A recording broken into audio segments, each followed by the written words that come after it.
Okay, so here's another overview on how to put one of my costumes on.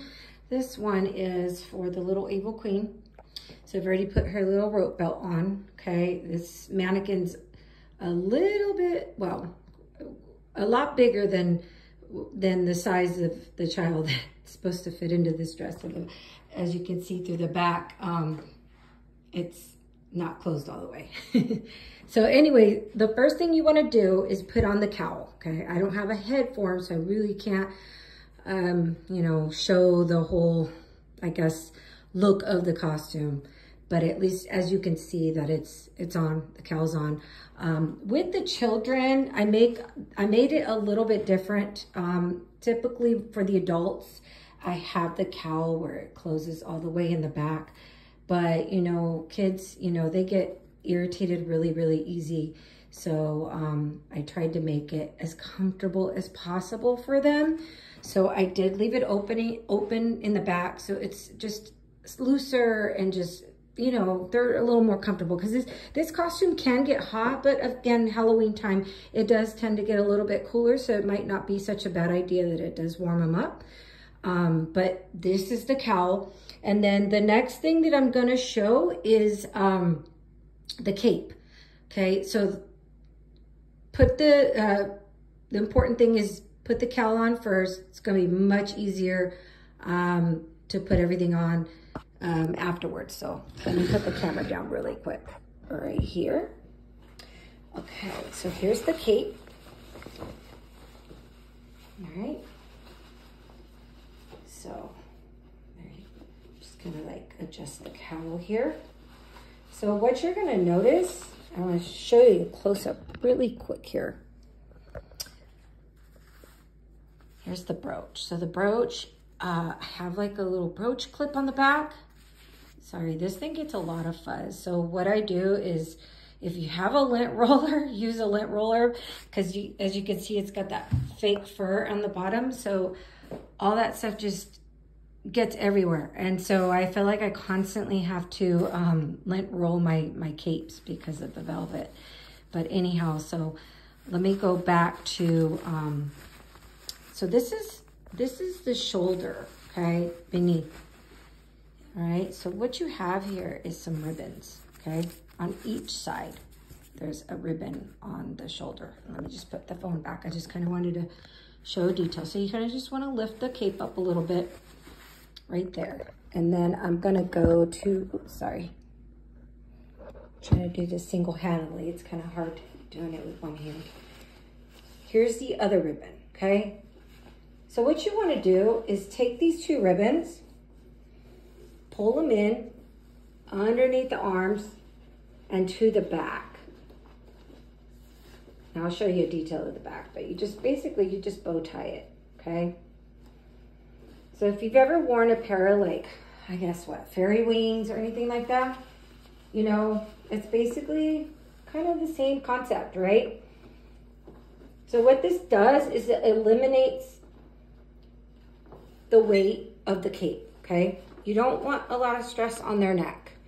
And even for me, like as an adult, because I have this costume as well.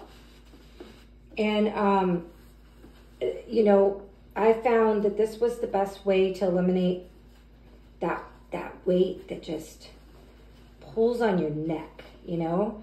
And it's not comfortable, especially, well, my cape is really, really heavy, but, you know, this is a little bit lighter, thankfully, for a child. But, you know, you still want to make them comfortable, especially children. We want them to be as comfortable as possible and, you know, have a nice Halloween night. We don't want them uncomfortable on Halloween. We want them to be nice and warm and comfortable. But now you can kind of see, I'm going to show you close up. The ribbons are right underneath the arm, as you can see. Okay. And let me just go to the back, okay? So right here in the back, I have a hook and eye, okay? Let me see if I can do that. Actually, I hold my...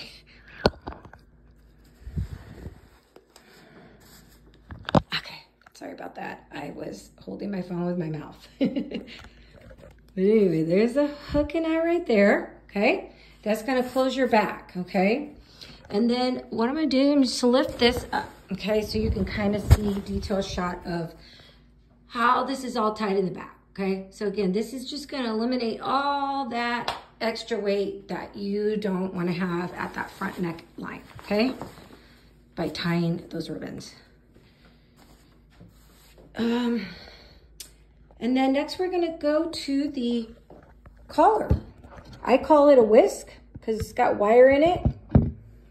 And I guess that would be the technical term during the Renaissance period, is a whisk. Okay.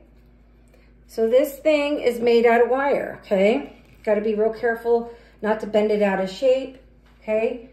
And so what I'm going to do is where it's going to be placed. I'll show you up close right now where we're going to snap it, okay? So we're going to snap it right here in the front.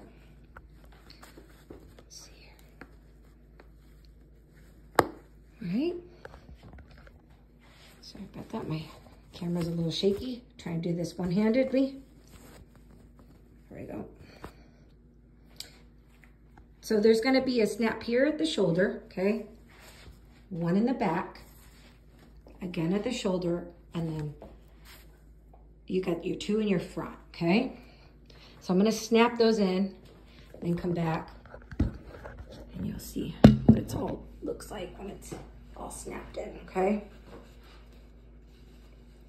Sorry, I look absolutely terrible right now. I've been doing nothing but sewing, and my garage is an absolute mess of just materials and thread everywhere. It's insane. The whole month of October, it's absolutely insane. So, okay. Those are all in. Okay, and I promise it's much easier. I'm just kind of trying to rush here. Here we go, right? Yeah. Anyway, okay, so let me just quickly show the crown. She's got snaps too. I don't know if the snaps were necessary, but I guess that's the only way I know how to close it up. But that's her crown. And that's it. And she's ready to be shipped off. She won't really fit there, but isn't she cute? Hopefully that helps. But yeah, I also have a adult size that I do offer. She's a little bit different than this one, but because this is for children, I try to make it as easy as possible. Hopefully this is not too complicated, but if you have any questions at all, feel free to message me. I'm always here. Okay, talk soon. Bye-bye.